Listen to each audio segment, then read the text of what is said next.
Hello, good morning. Myself Sudarshan Singh.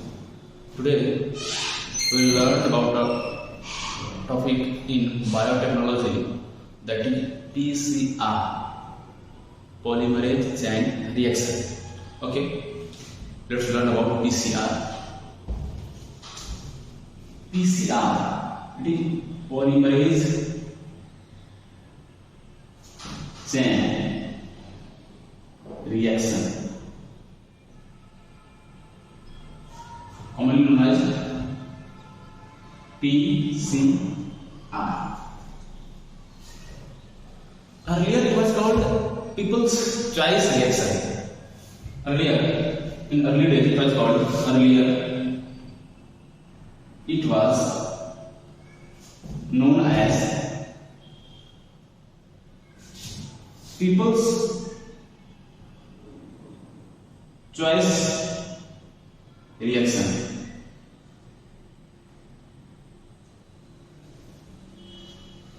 चलिए, क्या है ना कि पीसीआर को पॉलीमरेज चेन रिएक्शन टेक्नोलॉजी को इन्वेंट करने वाले जो सबसे पहले साइंटिस्ट थे वो थे कैरी म्यूलिस। तो कैरी म्यूलिस ने इसको इन्वेंट किया। It was invented by carry Mullis.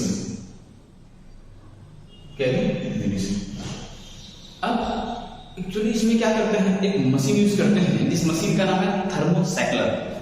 Thermocycler तो मशीन में कौन यूज करते हैं, मशीन यूज इज थर्मोसाइक्लर। अच्छा, इस मशीन को थर्मोसाइक्लर क्यों बोलते हैं? क्योंकि इस मशीन में क्या करना पड़ता है ना, हमको पीसीआर करने के लिए बार बार हमको थर्मल साइक्लिंग करना होता है, मतलब टेम्परेचर को अप डाउन करना पड़ता है, इसलिए थर्मल साइक्लिंग करना पड़ता है। इसलिए इस मशीन को बोलते हैं थर्मोसाइक्लर। ओके, अब ऐसा है कि actually what is PCR, question यदि ऐसा है कि what is actually PCR, how it can be defined? It is defined as it is an automated rapid technology of in vitro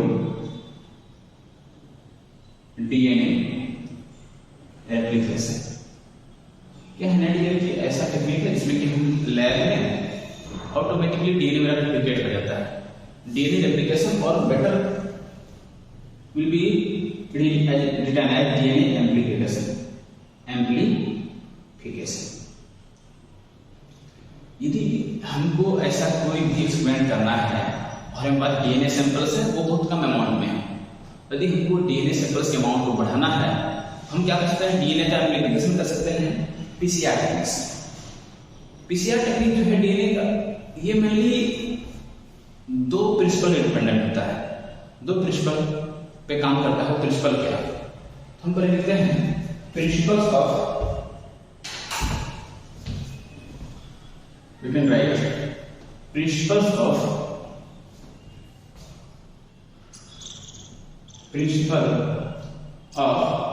PCR। PCR जो करते हैं वो किस प्रिंसिपल पर काम करते हैं? तो सबसे पहला जो प्रिंसिपल है, पहला है इन विट्रो डीएनए रेप्लिकेशन। पहला प्रिंसिपल ये है कि हाँ, डीएनए का हम इन विट्रो लैब में रेप्लिकेशन करवा सकते हैं। और जो दूसरा इसका प्रिंसिपल डिपेंड, किस प्रिंसिपल डिपेंड करता है, that is denaturation and renaturation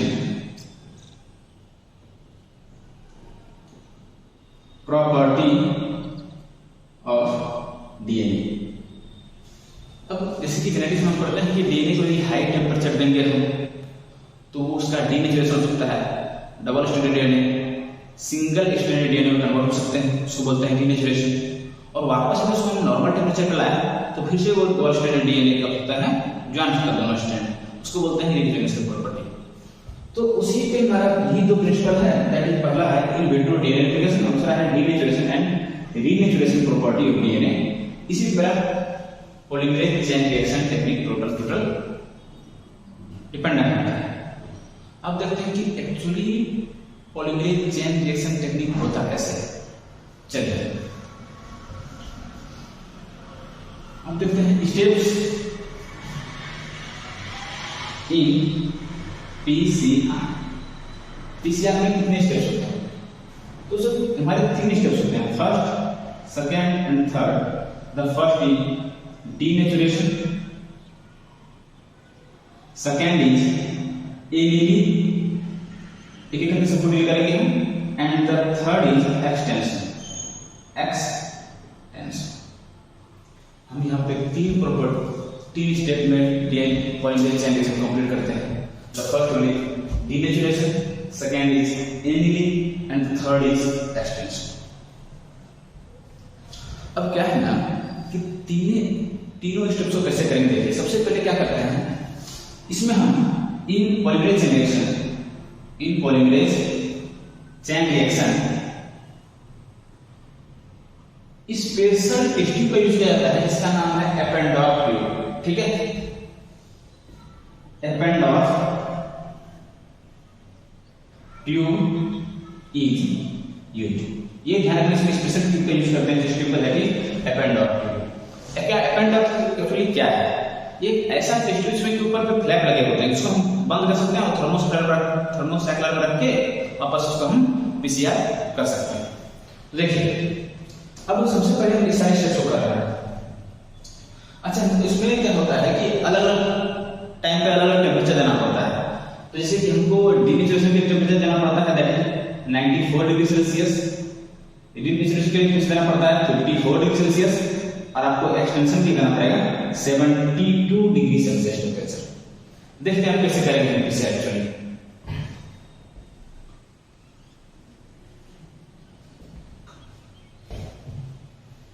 तो हम क्या करते हैं कि एक एपेंडॉर्फ ट्यूब लेते हैं। देखिए ये मान लिया एपेंडॉर्फ ट्यूब ले ली। अब एपेंडॉर्फ ट्यूब में क्या करेंगे कि सबसे पहले हम जिस डीएनए सैंपल को एम्प्लीफाई करना है वो वाला डीएनए सैंपल रखती है, ये वाला मान लीजिए हमारा डीएनए सैंपल रखती है इसमें। साथ ही साथ और भी कुछ रॉ मटेरियल डालेंगे। अब रॉ मटेरियल क्या डालना है? रॉ मटेरियल डालेंगे जैसे कि हम डी ऑक्सी राइबो न्यूक्लियोटाइड डालना पड़ेगा हमको। अब एक चीज है, अब यहाँ पे पता है कि हम इसके रॉ मटेरियल ग्रुप में डीऑक्सीराइबो न्यूक्लियोटाइड डाल दिए। अब क्या है कि यदि हम कहीं भी डीएनए का रिएक्शन करना चाहते हैं तो वहां पे एक एंजाइम इन्वॉल्व होते हैं, उसका नाम है डीएनए पॉलीमरेज, क्योंकि वही डीएनए रिएक्शन को इनिशिएट करता है। तो यहाँ पे हमको डालना पड़ेगा एंजाइम जिसका नाम है डीएनए पॉलीमरेज। अब देखिए क्या है ना, ये डीएनए पॉलीमरेज जो है हम अपने बॉडी का डीएनए पर नहीं डाल सकते हैं। क्यों नहीं डाल सकते हैं? कि यदि टेम्परेचर हम बहुत हाई जाए 94 डिग्री सेल्सियस तक ले जाए तो हमारे बॉडी का जो डीएनए पॉलीमरेज एंजाइम है वो डिएक्टिवेट हो जाएगा, वो काम ही नहीं कर पाएगा। तो इसमें हमको ऐसा डीएनए पॉलीमरेज डालना पड़ेगा जो कि हाई टेम्परेचर पे काम कर पाए। तो क्या करते हैं, उसके लिए हम डालते हैं नॉर्मली एक डीएनए पॉलीमरेज डालते हैं जिसका नाम है टैक पॉलीमरेज। टैक पॉलीमरेज, इसका नाम टैक पॉलीमरेज क्यों पड़ा? क्योंकि T for thermophilus and aq for aquaticus. इस पॉलीमरेज को हम एक बैक्टीरिया से निकाले जिसका नाम है थर्मोफिलस एक्वाटिकस, और ये एक थर्मोफिलिक बैक्टीरिया है। थर्मोफिलिक बैक्टीरिया का मतलब क्या होता है कि ये हाई टेम्परेचर पे रहते हैं, हाई टेम्परेचर को टॉलरेट कर सकते हैं। मतलब जो टैक पॉलीमरेज होगा वो हाई टेम्परेचर पे काम कर सकता होगा। तो हमको टैक पॉलीमरेज को निकालना है। कुछ ऐसे ही और भी कुछ डीएनए पॉलीमरेज जैसे कि नाम है went polymerase, P flu polymerase से क्या हम बोल सकते हैं, और हमारे पी फ्लू पॉलीमरेज। इसको निकालते हैं हम एक बैक्टीरिया से, नाम है पायरोकोकस फ्लोरियोसस बैक्टीरिया से निकालते हैं। ये भी एक टाइप का हाई टेम्परेचर पे काम करने वाले पॉलीमरेज। अब क्या करेंगे, तो यहां पे डाल देंगे हम टैक पॉलीमरेज।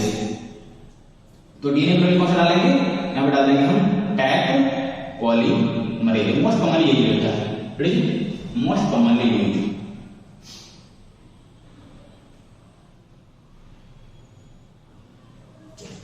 ये most commonly used DNA polymerase type polymerase है। अब देखिए जी, हम लोग को पता है जब हम जेनेटिक्स में डीएनए एप्लीकेशन पढ़ते हैं कि डीएनए पॉलीमरेज वो खुद से डीएनए एप्लीकेशन को इनिशिएट नहीं कर सकता है। उसको इनिशिएट करने के लिए हमको चाहिए होता है आरएनए प्राइमर। तो यहाँ पे कहीं ना कहीं हमको आरएनए प्राइमर भी डालना पड़ेगा। बट दिक्कत ये है ना डियर कि हम इसको करवा रहे हैं लैब में। अब लैब में यदि हम आरएनए प्राइमर डालते हैं तो फिर उसको रिमूव करना, कहीं ना एक जगह पे डीएनए आरएनए हाइब्रिड बनेगा, फिर उस आरएनए प्राइमर को रिमूव करना एक हमारे टफ टास्क हो जाएगा। इसलिए हम क्या करते हैं कि आरएनए प्राइमर डालते ही नहीं, बल्कि उसके जगह पे हम डालते हैं डीएनए प्राइमर। तो हम डाल देंगे यहाँ पे डीएनए प्राइमर। डीएनए प्राइमर डाल दिया जो कि डीएनए रेप्लिकेशन को इनिशिएट कर पाएगा। और उसके बाद हम इस फ्लैप को बंद कर देंगे। इस फ्लैप को क्या करेंगे, बंद करके इसको रख देंगे हम थर्मोसाइक्लर में। थर्मोसाइक्लर में रख देंगे, मतलब कि मशीन है जो कि पॉलीमरेज जनरेशन के लिए यूज किया जाता है। थर्मोसाइक्लर में रख देंगे। अब थर्मोसाइक्लर में रख देंगे तो सबसे पहली बात जो वहां टेम्परेचर सेट होगा वो होगा 94 डिग्री सेल्सियस टेम्परेचर। और 94 डिग्री सेल्सियस पे क्या होगा हम मेनली उसको देख रहे हैं।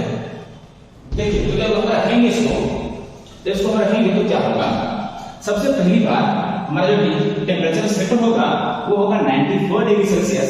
और जो हम डीएनए का सैंपल रखे हुए हैं, ये मान लीजिए यदि हम डीएनए का कोई सैंपल रखे हुए हैं तो ये मान लीजिए हम डीएनए का सैंपल रखे हुए हैं। जैसे ही टेम्परेचर हम 94 डिग्री सेल्सियस दिए तो ये क्या हो गया, दोनों स्ट्रैंड अलग हो गए। ठीक है, दोनों स्ट्रैंड क्या हो गया हमारे अलग हो गए। ये हमारा पहला स्टेप हो गया, इसको बोलते हैं डीनेचुरेशन। ये हमारा पहला स्टेप होगा, इसको बोलते हैं डीनेचुरेशन। अब जो सेकेंड स्टेप होगा वो होगा एनिलिंग। तो एनिलिंग में क्या होगा देखिएगा, सेकेंड स्टेप में होगा हमारा एनिलिंग। और इसके लिए फिर से हमको टेम्परेचर सेट करना पड़ेगा 54 डिग्री सेल्सियस। ये ऑटोमेटिक सेट हो जाता है टेम्परेचर। अब यहाँ पे क्या होगा, ये मान लीजिए दो स्ट्रैंड है, दो अलग स्ट्रैंड है। सबसे पहली बार एनिलिंग में क्या होगा कि यहाँ पे ये मान लीजिए 3 प्राइम एंड है, ये 5 प्राइम एंड, ये 5 प्राइम एंड, ये 3 प्राइम एंड, ये 5 प्राइम एंड। अब जैसे ही एनिलिंग वाला प्रोसेस स्टार्ट होगा तो सबसे पहले यहाँ क्या होगा, डीएनए प्राइमर आके अटैच होगा 3 प्राइम एंड। आपको पता है कि डीएनए प्राइमर जो भी आरएनए प्राइमर जो भी होते हैं वो 3 प्राइम एंड पे अटैच होते हैं। तो ये हो गया प्राइमर अटैच हो गया 5 प्राइम एंड 3 प्राइम एंड, यहाँ पे अटैच हो गया 5 प्राइम एंड 3 प्राइम एंड, ये हो गया प्राइमर अटैच। तो यहाँ पे मेनली होगा आपका अटैचमेंट ऑफ डीएनए प्राइमर। यहाँ पे डीएनए प्राइमर आके अटैच हो जाएंगे। डीएनए प्राइमर आके अटैच हो गए। आपको पता है कि 3 प्राइम पे OH ग्रुप 3 होता है, ये OH ग्रुप 3 है वैसे। अब यहाँ से थर्ड जो प्रोसेस होगा डियर, दैट इज एक्सटेंशन। अब हम क्या करते हैं, थर्ड प्रोसेस को ले लेते हैं। थर्ड प्रोसेस है हमारे एक्सटेंशन। थर्ड प्रोसेस है मेरा एक्सटेंशन। अब एक्सटेंशन में क्या होगा कि यदि मेरा ये है 3 प्राइम एंड, ये 5 प्राइम एंड, ये 5 प्राइम एंड, ये 3 प्राइम एंड, यहाँ पे मेरा प्राइमर अटैच हो चुका है, यहाँ पे मेरा प्राइमर अटैच हो चुका है। देखिए प्राइमर क्या होता है कि समझ लीजिए प्राइमर डीएनए का ही एक छोटा सा टुकड़ा होता है, जो कि मैंने बोल सकते हैं कि 5 से 7 या फिर मैंने 10 न्यूक्लियोटाइड का 15 न्यूक्लियोटाइड के बने होते हैं। अब क्या होगा, एक्सटेंशन होगा। अब डीएनए पॉलीमरेज आएंगे और इसको यहाँ पे नए डीऑक्सीराइबोन्यूक्लियोटाइड को ऐड करते जाएंगे और इस पूरे टेम्पलेट डीएनए पे एक नया न्यू स्ट्रैंड डीएनए का सिंथेसिस कर देगा। कर दिया, देखिए यहाँ पे नए डीएनए स्ट्रैंड का सिंथेसिस हो गया। तो मेरे शुरू में हमारे पास डीएनए के एक टुकड़े थे, अभी उससे हमारा 2 डीएनए बन गया, बन गई नहीं बन गई। और कहीं न कहीं मेरा डीएनए एम्प्लीफाई हो गया। इसे बोलते हैं डियर पीसीआर टेक्निक। अब नॉर्मली पीसीआर टेक्निक में क्वेश्चन आता है, ठीक है एक बार हम साइकिल चलाएंगे तो 2 मिलेंगे, तो इस तरह की हमको n नंबर ऑफ साइकिल चलाएं तो हमको कितना डीएनए मिलेगा। तो इसके लिए फॉर्मूले हैं, देखिए इसको डिस्कस कर देते हैं। हमारे पास है number of DNA after n cycles in PCR. PCR के लिए n साइकिल चलाएं तो हमको कितना डीएनए मिलेगा। इसका फॉर्मूला है 2 to the power n, where n equal to number of cycles. यदि हम बात करें एग्जांपल, यदि हम 5 साइकिल चला रहे हैं, कितने साइकिल की हम n मान लें 5 साइकिल चला रहे हैं, तो कितना मिलेगा? तो n इक्वल हो गया 5, तो 2 to the power 5 equal to 2 into 2 into 2 into 2 into 2 equal to हो गया मेरा 32 DNA। तो ये मेरा रहा पूरा का पूरा polymerase chain reaction. Hope you understand it. Thank you so much.